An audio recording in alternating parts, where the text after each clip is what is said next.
Қайырлы күн YouTube арнамның көрермендері, бүгін меренгадан печенье дайындайтын боламыз. Ең алдымен ыдысымызға жұмыртқаның ақуызын салып, үстіне тұзды салып миксерлейтін боламыз.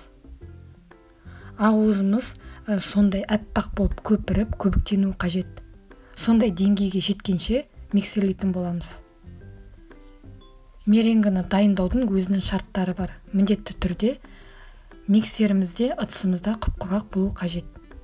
Ешқандай судың тамшысы түсіп кетпеуі қажет.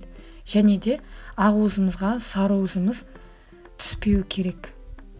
Міне осындай болып шығу қажет.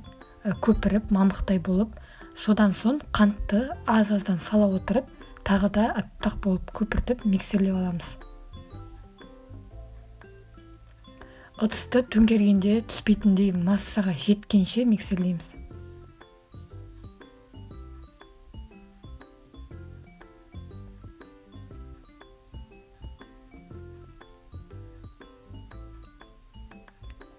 Міне меренгамыз да дайын болып қалды. Ыдысты төңкергенде түспейтіндей деңгейге жетті. Ендігі кезекте қалыпқа пергамент қағазын орналастырып, мен алдын ала пергамент қағазын үстін майлап алдым, меренгамыз жабысып қалмас үшін, және де үлкен қасықтың көмегімен осылай аз-аздан салып алатын боламыз. Содан соң үстіне үгітілген арахистарды салып, қызып тұрған пеште 140 градуста 20 минуттай пісіреміз. Міне меренгалар да дайын, өте тез дайындалады, әрі өте дәмді шығады.